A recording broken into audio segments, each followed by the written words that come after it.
Scheduled and live. Hey, everybody. Happy Friday. We are live on Agents Who Win. Wanted to welcome Akai Jackson, our personal coach, one of our personal coaches that works with myself and Lawrence Heisler, one of our lender friends. And he came to our office the other day and talked to us about the psychology of selling. And my team wants to have you back, which was amazing. They gained a lot of information on kind of what you went through. And every time we talk, I feel like I get a psychology session, so it's pretty cool. Just the little things we want. So I wanted to invite you to the show today, and I appreciate you coming on to just kind of hear what, to kind of talk about what you talked about at our team meeting to share with our audience, and just kind of go through the sales cycle and help the agents out there that we're trying to help win, win more business and win the clients. Absolutely.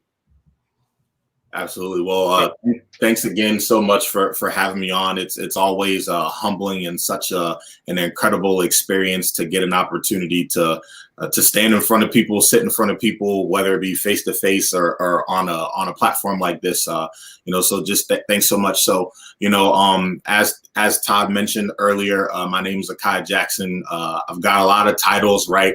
A lot of status, right? And a lot of degrees and things like that. But something that I learned when I was younger is I was really caught up on status, right?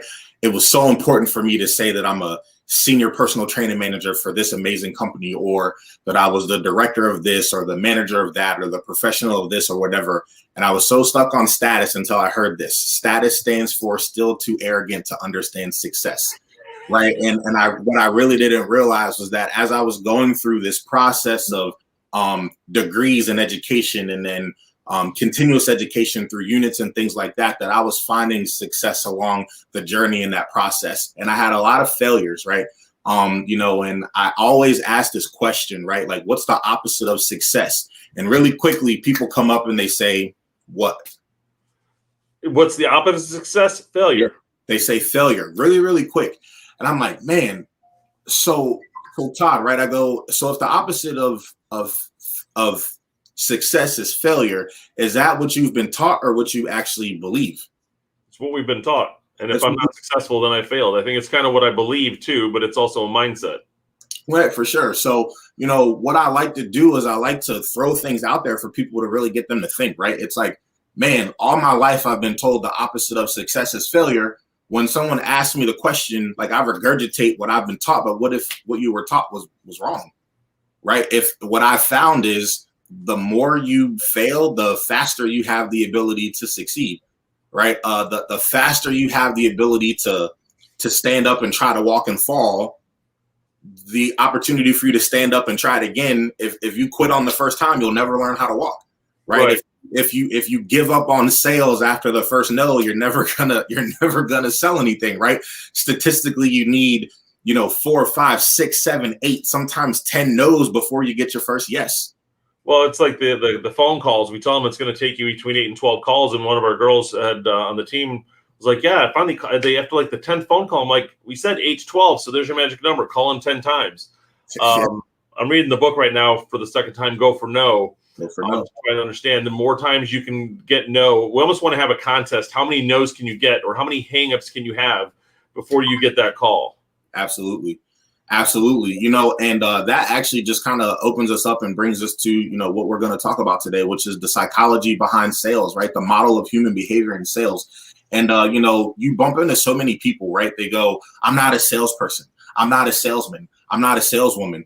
And I'm like, that's not like, it's not a personality thing, right? It's just one of those things where once you understand that life actually happens in transactions, right? And if you just even change the word sales to educate, yeah, or if you change the word sales to lead, right? If you change the word sales to service, right? The connotation of that is now completely different, right? So my goal here, really is to give you guys some information, right? And some things that you actually have the ability to apply today to your business, for you to be able to move or dial that dial actually up a little bit. So if you want to go ahead and click that next slide for me. I want to make a comment. It was funny because you basically said everyone wants to be the status. They want to have the status of president or status of CEO or status of team leader and stuff. And when I was in my early 20s, I always wanted to be the president of my companies. So I had myself and a business partner, and and I was 19 when we opened our first corporation, and I was president. My name's on everything. So what happens if we fail? I'm on everything. And I was the trustee. I was the president. I was on the line for everything. And my mom's like, everybody wants to be president. They just need to realize they can be in the background and still have control of things, just not have the title president. Yeah. Yeah, 100%, 100%. And it's the same in transformation, right? It's the same in to go from one level in business to the next, or one level in life to the next, from middle school to high school, from high school to college, from college into the workforce. It's the same thing, right? Like, everybody wants the beauty of like the transformation, but not everybody wants the process of how uncomfortable, that the process actually takes. So for me, for us, for what I like to get people to wrap their minds around is you're going to find success in the process, success in the journey, and you're going to find your true strength, inside of whatever it is that you're walking through and growing through. So for today, right, my goals, right, explain what people's mentality is during the sales process, right? Help you identify some strategies to deal with each and every one of those. Boost your confidence in selling, and have you learn, like I mentioned earlier, a couple of things that you can apply today to be the best version of you at your job, your career, husband, wife, brother, sister, spouse, cousins, uncles, nieces, nephews, whatever the case may be, right? So click forward for me. All right, so here, right, some information. What percentage of sales, right, is based on emotion, right? You have emotional driven sales, you have logic driven sales, right? And then are we able to determine that there are some predictable behavior patterns that occur through the buying process? Especially if you're a logical person, you usually go through like a check mark, a benchmark. Does it have this? Will it have this? Can I function here? Can it operate like this? You're going through these check boxes of things, and then how do emotion versus logic influence a potential buyer, right? So here, right, 55% of people making their living in sales don't have the right skills to be successful. Right. That's a pretty harsh statement, in my opinion, and that's a lot of people, right? So out of 100 salesmen, sales reps, whatever you want to call it, agents, whatever the case may be, 55% of people making their living in commission-based living or commission-based work don't have the right skills to be successful. And that does not mean they're not good people persons. It doesn't mean that they, don't like people, or it doesn't mean that, they're not educated or smart or anything like that. It really just means, are they given the right tools to be able to be successful? And what I've actually found is 95% of people quit their job, Todd, not because of money, not because they don't like their boss, right? But they actually quit because they feel like they're not given the tools for them to be successful, not giving them the tools to win, which is why I'm so thankful, right, to be in front of you, your team, and everyone who's listening right now, because this is a tool where you have the ability to plug into and get just a little bit better today, right? Yeah. Go ahead. No, go ahead. So that brings us to the customer side, right? 13% of people, 13% of your buyers, 13% of people that you guys are talking to, right, as buyers, believe that you as a real estate agent, you as a realtor, can't understand what they actually need. Right. Right. So statistically, 87% of the people that you're talking to don't think, don't feel, don't believe that you understand their needs. Well, I think it's just that for me, it's not listening, if that's what it is, when we're talking to the buyers. For sure. 100%. And if you look at listening, there's actually like 9 different types of listening, right? For those married people on the call, you do a lot of pseudo listening, right? Yeah, I got you. Yeah, for sure. 100%. Yeah, honey, I got you. And then you two part ways and you're like, I have no idea what they just said, right? It's just, you're just like, yeah, I got you, and that kind of thing. But, I look at it and say, listen intentfully, right? Yeah. Listen with purpose, right? Listen with, an opportunity to just collect data. So here's a couple quick takeaways. If you as the realtor, real estate agent are doing all the talking, it's probably you're going to fall into this 87% of people not understanding or feeling or thinking or believing that you understand what it is that they need. Well, I've done some of these shows where I felt like I was doing a lot of talking. I wasn't listening or asking the right questions, so I had to keep going. And it's even with the sales side. If you feel like you got to keep talking to have the conversation rolling, but it's like you're talking to yourself, and you need to learn to shut up and let them speak, because it's kind of negotiations. The next time you speak, it means you lost. Absolutely. 100%. So the takeaway, too many people still don't get, that it's not about me, Akai Jackson, or you, Todd, or Don, or, Melissa, or Ashley, or Angela. It's not about the realtor, right? It's about the person that's buying, right? It starts and ends with the buyer, right? So good sales professionals are like doctors diagnosing, an illness, right?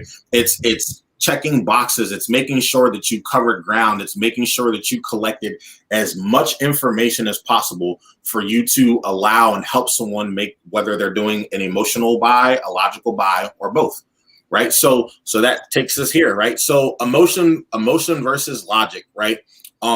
Which one is the safest or the best platform to follow? Do you want to be an emotional buyer? Do you want to deal with an emotional buyer? Or would you prefer to deal with a logical buyer? Or are you personally a logical buyer? Well, I think you want to be on the logical side, because you realize you treat it as a business, not a personal situation. You deal with the emotions. They get into everyone's on emotion right now, especially with our real estate market.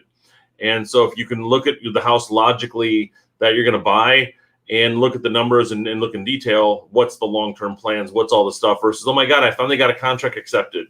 Mm-hmm. Yeah, no, absolutely. And it's funny. You said so many logical things in there, right? and honestly, most buyers, when they're dealing with the logical side, they're looking for the long term. They're looking for okay, I'm going to be in this for 5-6 years, and then I want to resell this, and I want to make sure I can get my money back and then some. Or they're doing dollar cost per average. They're doing price per square foot, and all of those types of things, right? And what's funny is I'm trying to think of how often in real estate do us as realtors, or you as realtors, right? Coach, educate, sell with your own pocket. Right. Yeah. So I know for me, having a fitness industry background, and even before that, I worked for a marketing company called Vector Marketing. This was just when I was in college, and I sold a couple $100,000 worth of kitchen knives. Right. And I'm like, who wants to spend $125 on one knife? Right. I wasn't educated about kitchen cutlery. I was 18 years old. Luckily I was raised properly, so I knew how to cook, but I literally thought every knife did everything, right? Lo and behold, every knife has a purpose, no different than every tool, has a purpose, right? But right. How often do, you or a potential realtor who lives in a 350,000 square foot house, how often are they nervous when they go to list a $1 million, $1.5, $2 million house, because they're selling with their own pocket? Is that something that happens? Do you find that often? I had one of our team members, Rachel, had asked me yesterday, because she's actually got a $5 million buyer this weekend, and it is way above our normal market. And she's like, what do I do while I'm there? I'm like, sit, listen, and show the house you normally would. It's something that's 10,000 square feet to 2,000 square feet. And they will trust you. If they believe you, they'll trust you. And one of our new agents 2 years ago got a buyer that was cash. I think they were 2 or 3 million, but she's 22 years old, and they loved her, and they referred the kids to her who were buying something for 2 million, and took it to closing. I'm like, now don't think this is going to happen every week. You're going to get these $3 million buyers, but she was just herself, and that was it. Yeah, no, absolutely. So here within this conversation, right? Don't sell with your own pocket. Like, where you are in life has absolutely nothing to do with where you're trying to educate or lead someone through this process, right? So we talk about logic versus emotion, right? Which one is best or better to have? Well, what if the answer was you need both? Right. So there's benefits to both. There's benefits to being an emotional buyer, and there's cons to being an emotional buyer. There's pros and cons to being a logical buyer as well. So think about every single commercial, right, that you see on TV. You connect with those commercials because, right, they make you laugh. Or they pluck on a heartstring, like there's something emotionally that you're connecting to, within that particular commercial. How often do you, see a food commercial and you weren't hungry before you saw the food commercial, and then all of a sudden there's, your favorite pizza or your favorite burger or your favorite whatever it is on the screen, and you hear the and there's smoke and there's all these sorts of things, right? And all of a sudden you're hungry and you can actually smell whatever that is. Have you ever experienced that before? Always. And it's because they plucked on something that they knew you emotionally connected with. But what if inside that commercial they said, hey, 4 major diseases, diabetes, heart disease, stroke, and cancer are associated with you eating this hamburger every single day, like for lunch or dinner? You're not emotionally connected to that you don't care about the data part, right? You care about the fact that you put it in your mouth and it makes you feel good, right? So most companies have found that when you're data driven, right, they don't put a lot of statistics out there in commercials for a reason, because there's going to be no connectivity, right? They're specifically designed to connect emotionally with you while you watch. So connecting with emotions are more beneficial than sharing data or product features at that point in time, right? So as you are out and showing houses and those types of things, once you realize that you have an emotional buyer, this is how you can tell. They talk about the memories.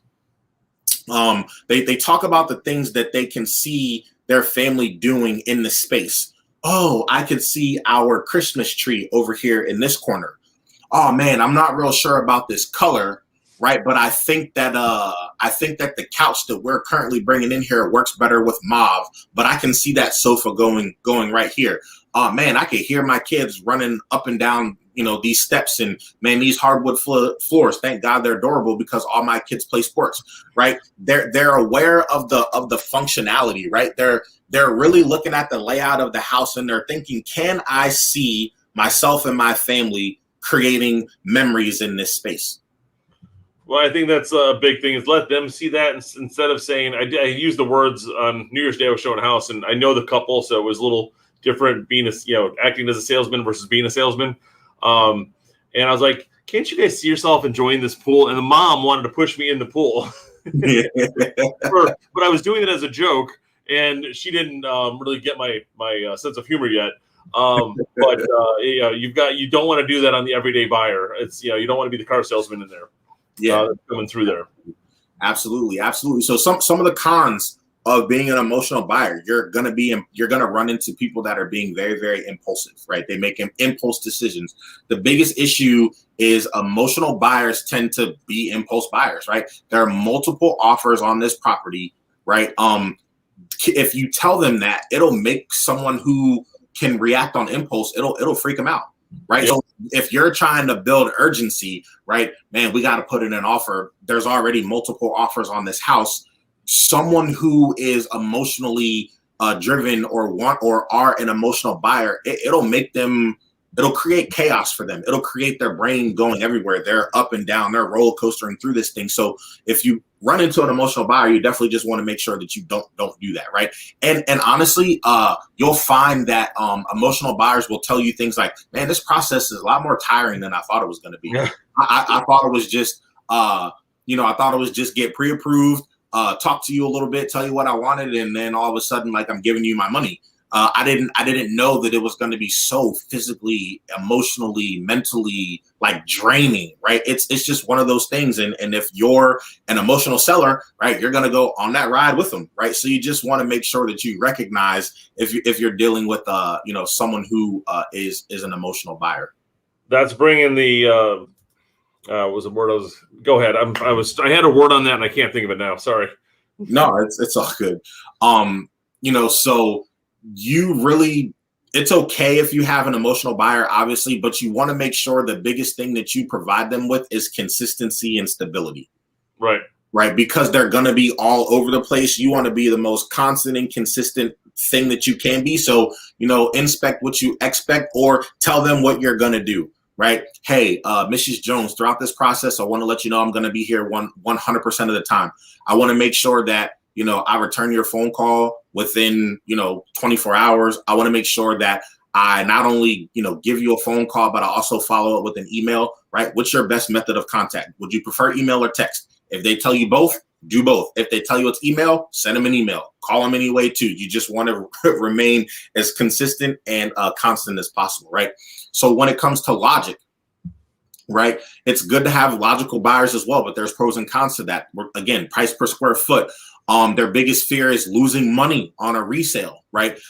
They want to have and collect tons of data. So as you're uncovering if this person is logical or not, Todd's a logical person. So I'm not going to ask Todd how he feels about walking in this house. I'm not going to ask Todd how can he see himself doing anything in here other than counting money, right?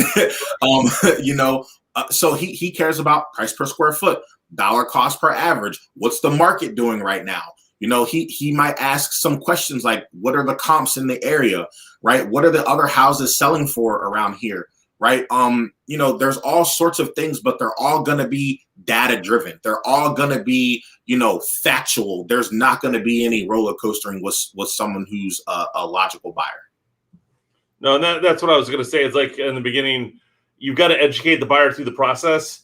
And so they know what to expect, and the seller know what to expect from you, your team, who you're working with, and how the process is going to go. If you explain that, they'll understand that it's not that emotional. It's not, we're going to take care of a lot of that for you. Yep, absolutely. Take a lot of that stuff out.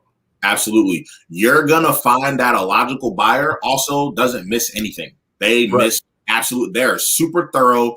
If you give them a 30-page anything, they read all 30 pages, frontwards, backwards, sideways, upside down, left and right, and might actually know the document better than you do. And they're going to find things in there because they're going to look through things overtly. They're going to look through it intentionally. They're going to look through it consistently and very, very thorough. And they definitely want to adhere to whatever the market is doing at that time. You're not going to be able to do certain things with a logical buyer that you would be able to do with an emotional buyer, just because they're going to be very, very educated and they're not going to act on impulse. Right. So there's going to be no surprises, right? But the cons of being a logical buyer, they will probably more often than not purchase a home that they don't fall in love with. Right.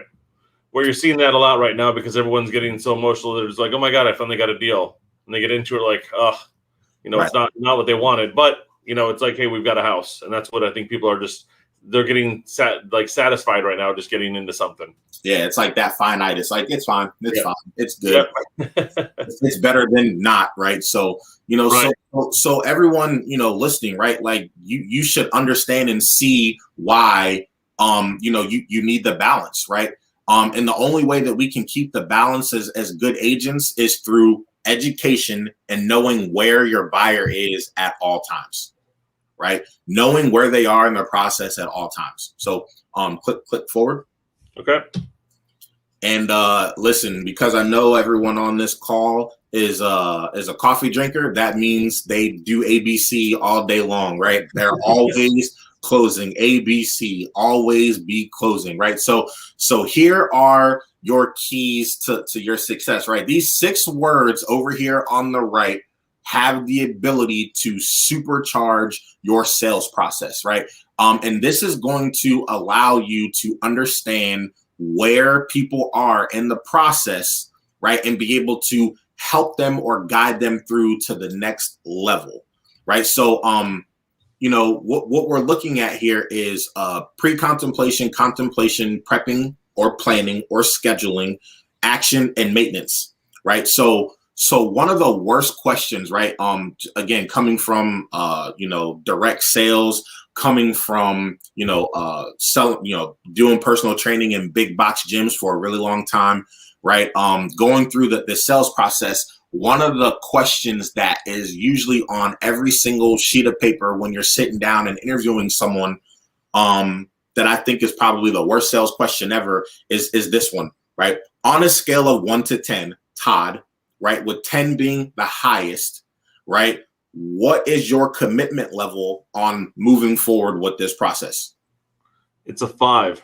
It's a 5. Now, when you get an answer like a 5, there's a follow-up question. Well, why is it not a 10? Because I'm not sure I want to stay in this gym, or I want to go check out the other ones that are around, looking for a pool or other stuff like that.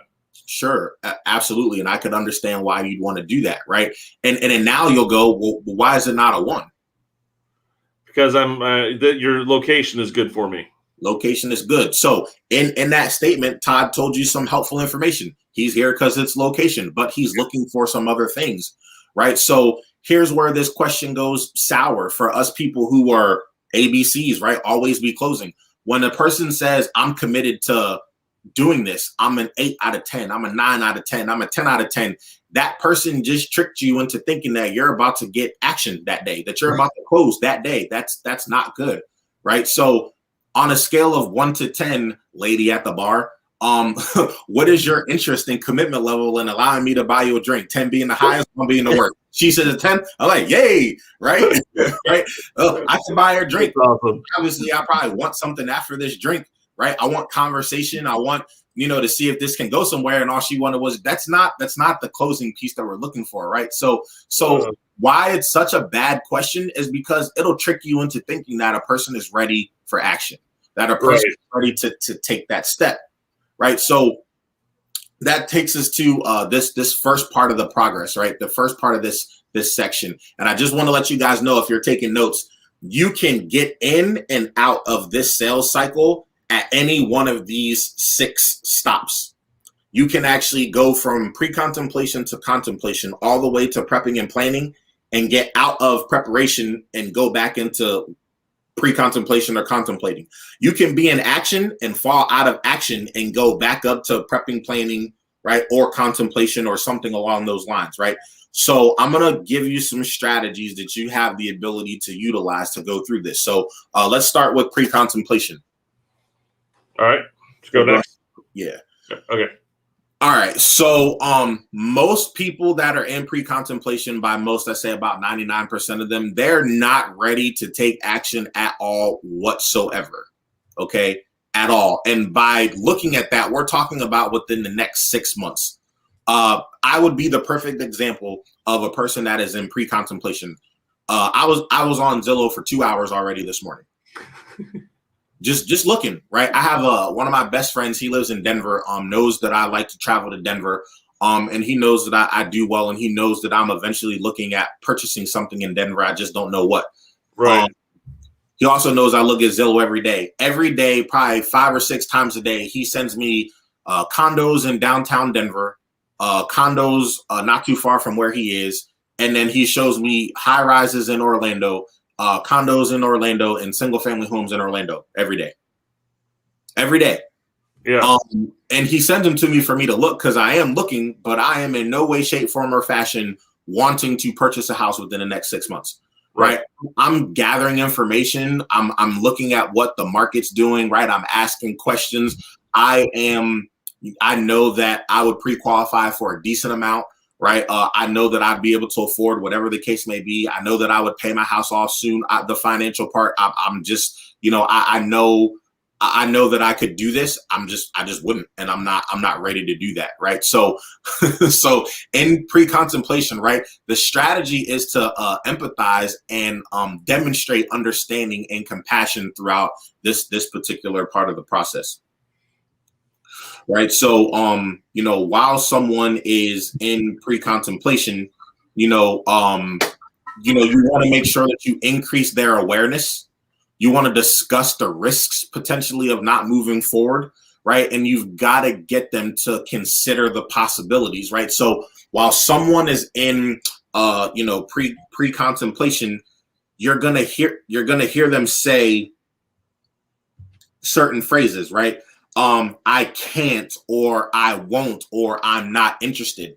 if Todd was listening to me, give this, like telling myself, he probably heard me say, not ready, not interested, I'm not going to, probably 10 or 15 times. Right. Right. So what Todd would want to do during this part right here, hey man, the market's really good right now. There's interest rates for people that have good credit, might be fill in the blank, right? It actually might be a risk, Akai, if you don't move forward and purchase a house within the next 6 to 7 months. You could get priced out of the market. There could be a lot of things that are happening. Yeah. If you cookie cutter neighborhood, you've got the right location or variation of things that are coming about with every purchase that's out there. Yeah. So again, the strategy here, right, is you're gonna want to make sure that you increase a person's awareness. You want to make sure that you discuss some of the risks, right? The risk reward is what you're wanting to balance here of not moving forward. And you've got to get them to at least consider. You want to turn that I can't, I won't, or don't, or I'm not interested into maybe that's something to consider. Right. That's what you want to do here. Next, we move into contemplation.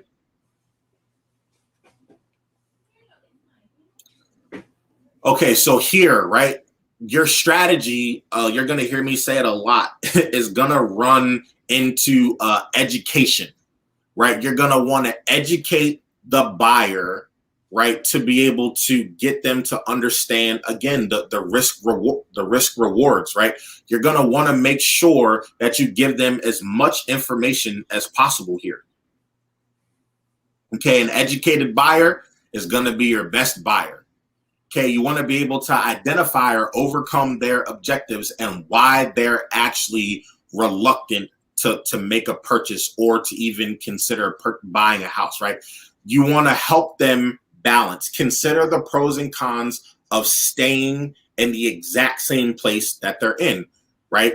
And you want them to be able to weigh the pros and cons of purchasing a new home. So for me in this example, right, I'm not interested in buying in the next 6 months. Todd, listening to what I said, knowing, that I'm pretty good financially, knowing that I understand certain things. In the previous slide, he said, hey, listen, you might want to weigh out these types of options. It's a buyer's market right now. Someone like you would get great interest rates right now. And he's moved me from I can't, I won't, I'm not interested to maybe I'll think about it. Right. So what he wants to do here is he wants to actually give me some information. Hey, look, I was doing some research the other day, right? And I came across this article that I think makes a lot of sense for you. And it might be something like first-time home buyer during COVID. It might be first-time home buyers programs.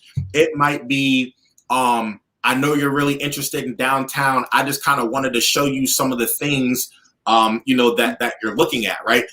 While you're looking, I want you to think about these things, ask yourself these types of questions. So he's getting me to weigh out my options, right? If I'm contemplating something, I'm really trying to balance my risk reward. So if I get off the couch and walk 2 miles a day and lift these heavy weights and do what this dude is telling me to do, what's the reward? Right? Because sometimes that process that you went through before might have been a painful one. Right. So your brain registers pain instead of pleasure. You want to get someone to go from I have to do this to I get to do this. They're two completely different things, and all we did was change one word.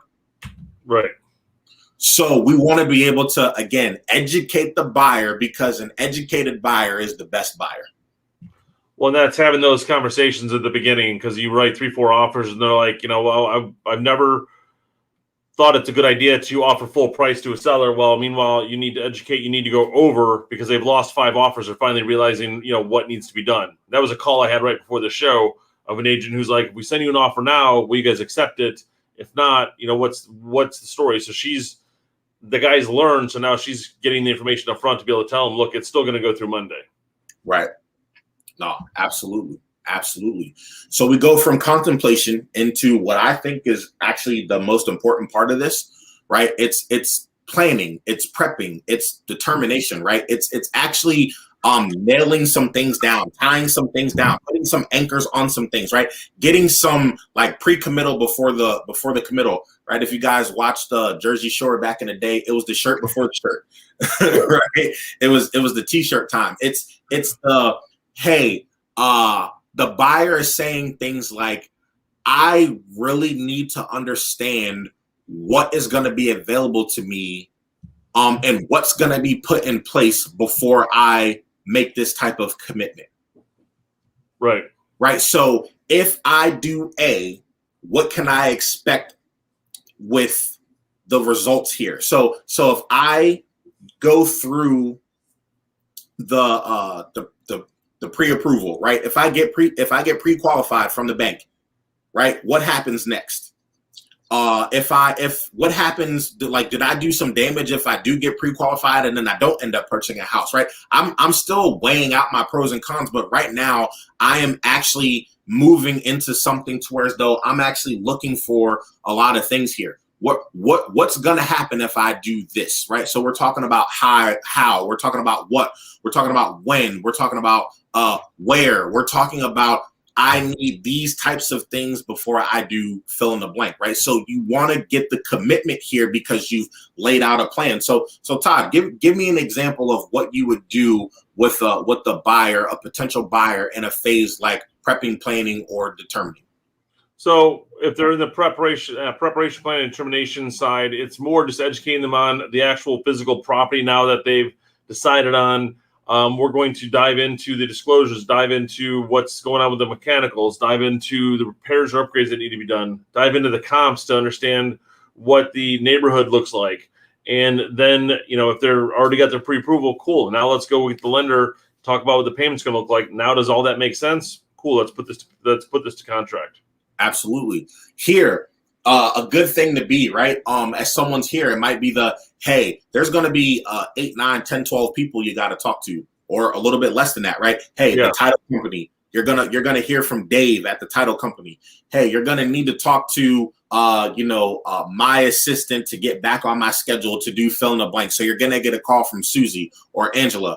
You're gonna hear from this person. You're going to hear about this. You're going to do this. So I want to let you know that I'm going to be here every step of the way. So how often would you like to hear from me? You want to hear from me once a day, once a week? As things come up, like what's going to be the best method of communication with you? You want to give them reassurance so that you can get a commitment, right? And then you want to write these things down, right? You want to make sure that everything that you've discussed and everything that you've talked about is honestly pen to paper. So therefore, it's everything that's important, you write it down. It's important that we talked about who she's going to hear from at the title company.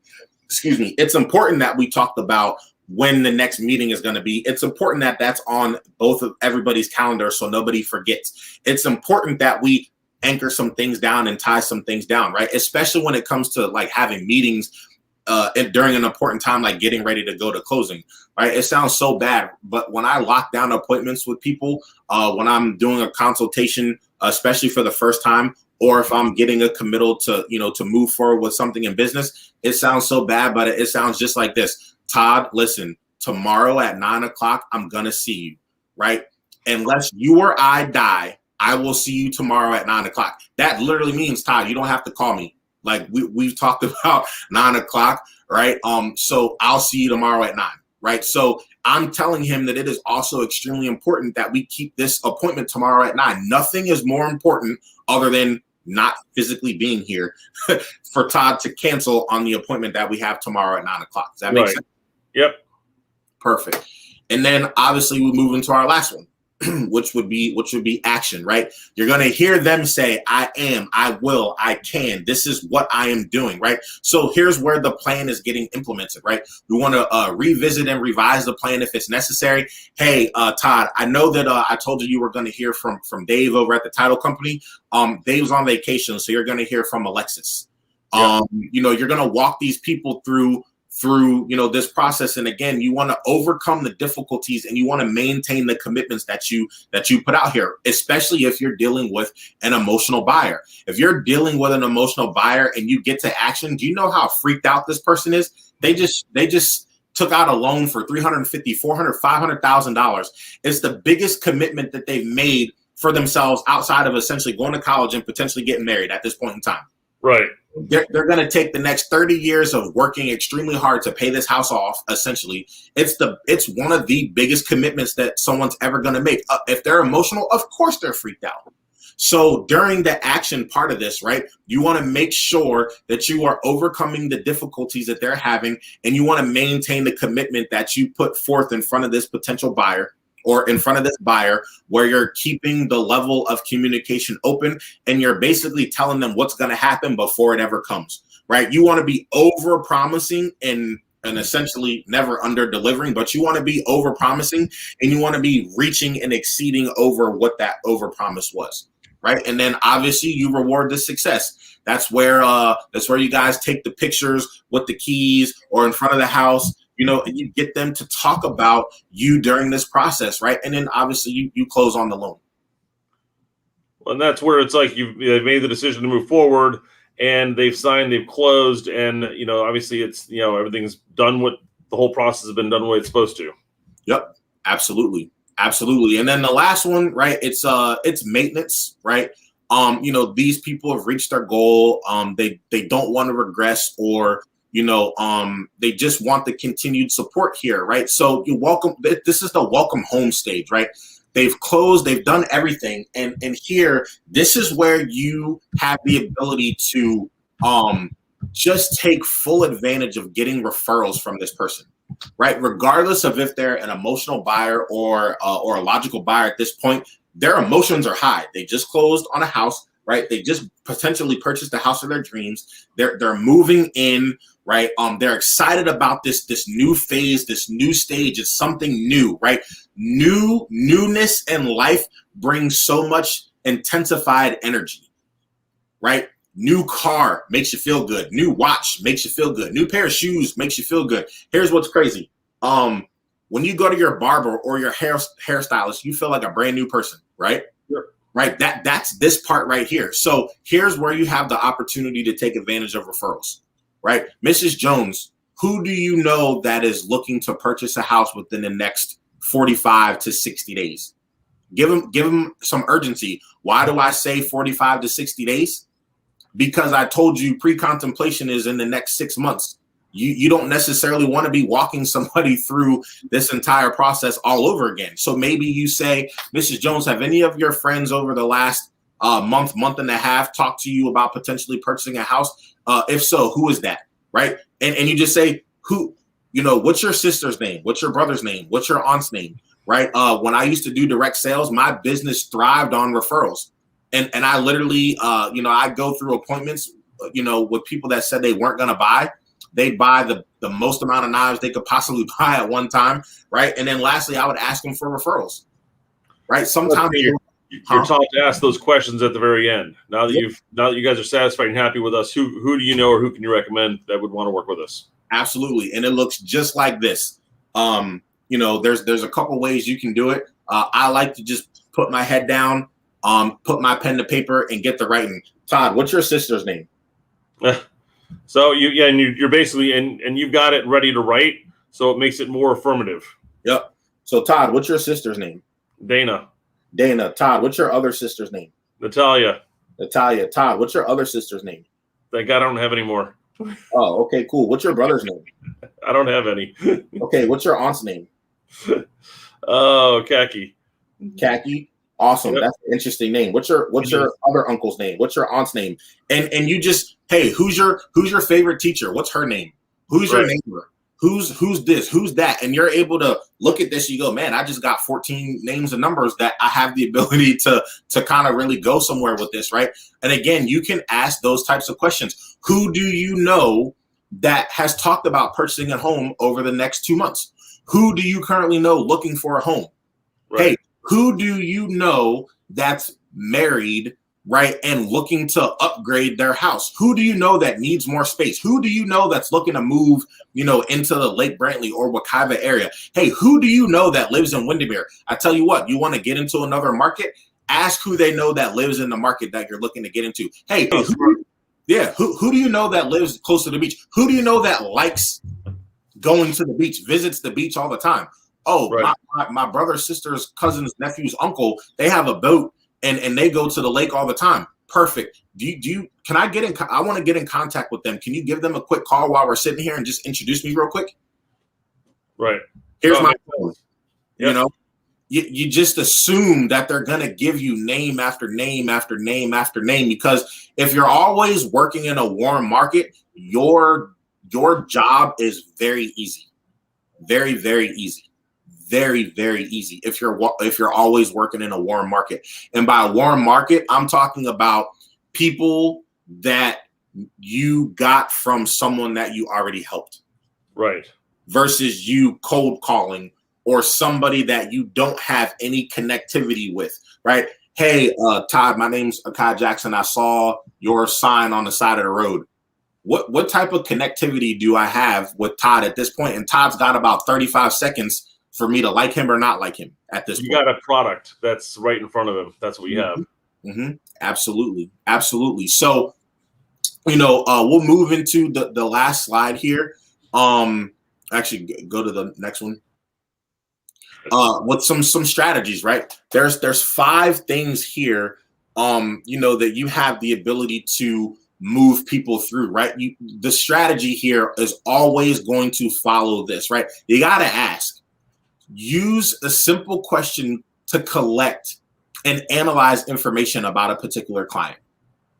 So why don't we role play this, right? So we'll use me as the example, right? I look at Zillow, every day, multiple hours a day, and I'm looking all over the place, multiple zip codes, right?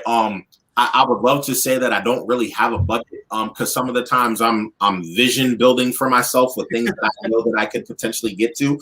But then I'm also looking at, hey, I'm a single guy. It's just me. I would love to have a dog someday.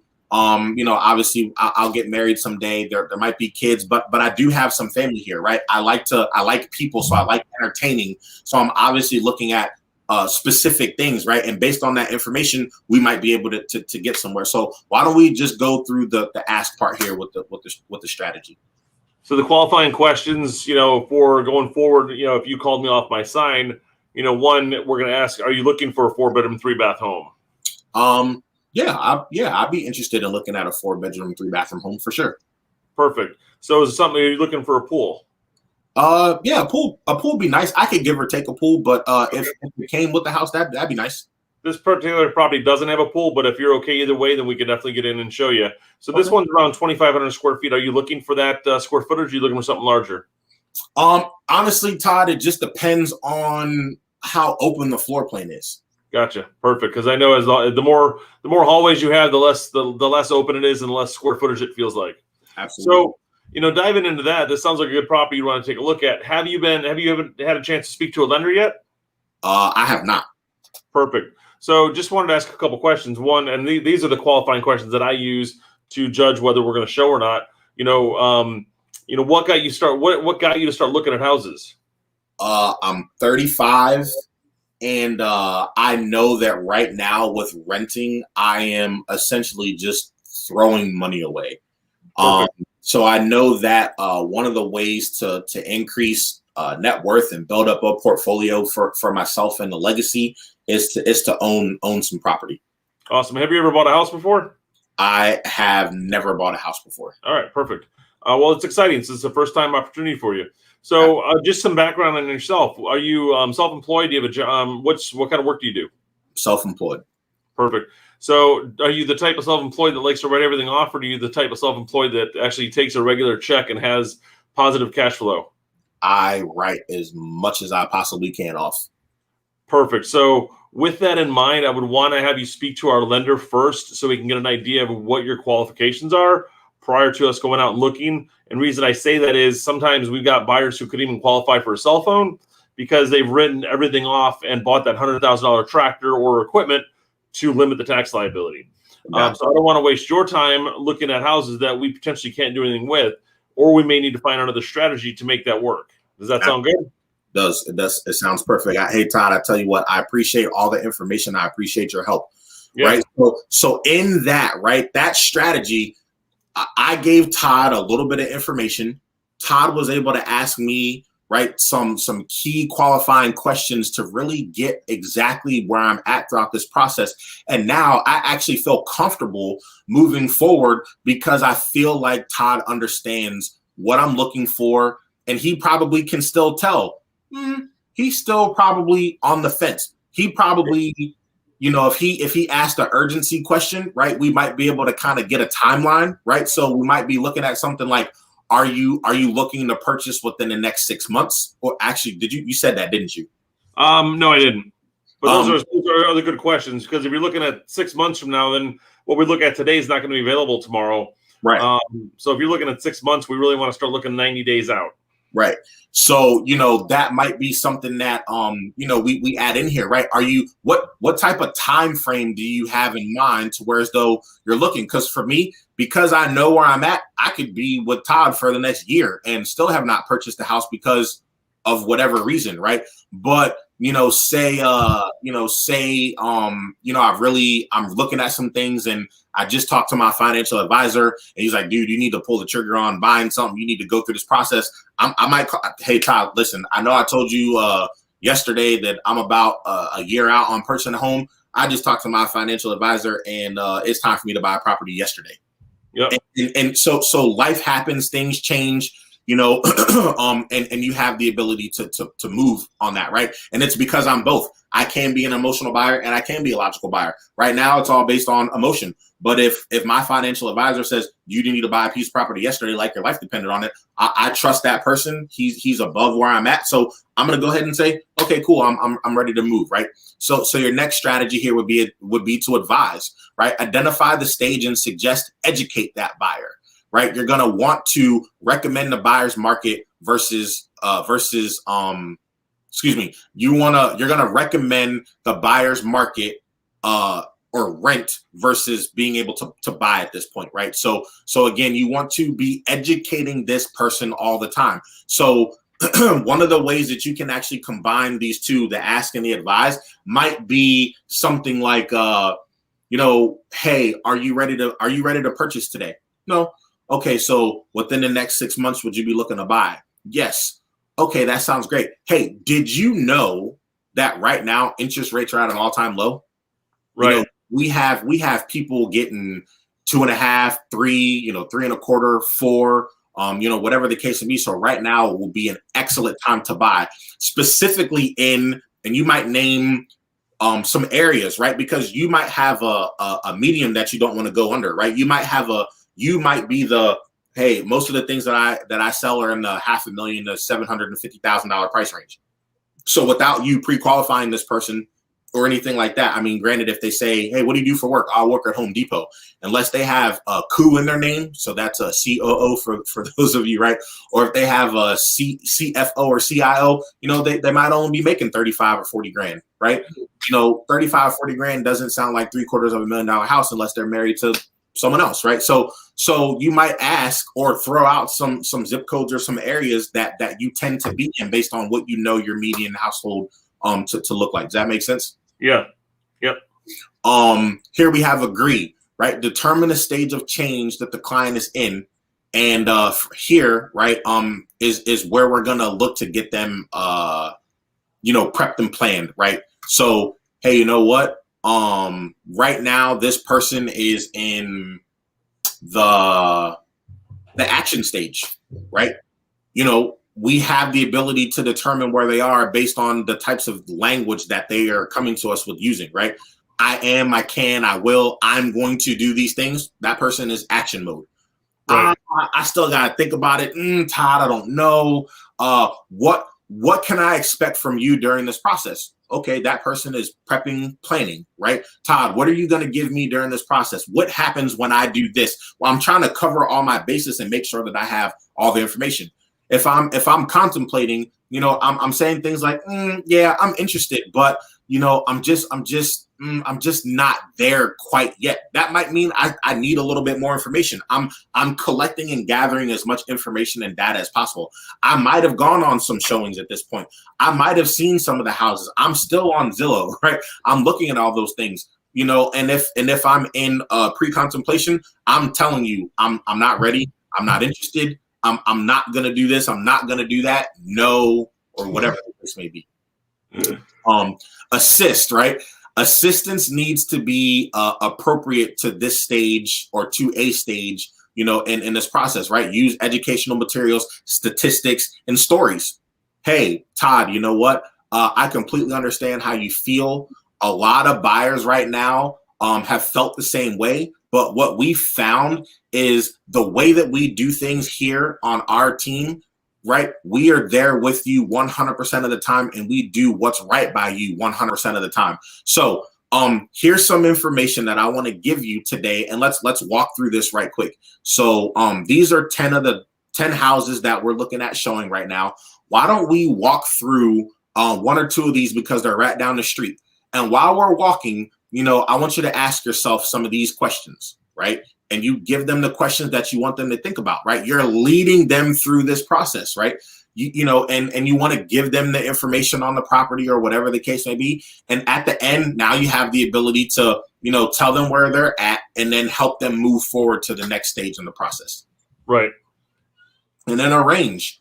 Again, we were just talking about that. Arrange the showings, meetings for education, schedule follow-up appointments, refer them to other resources, and monitor their behavior.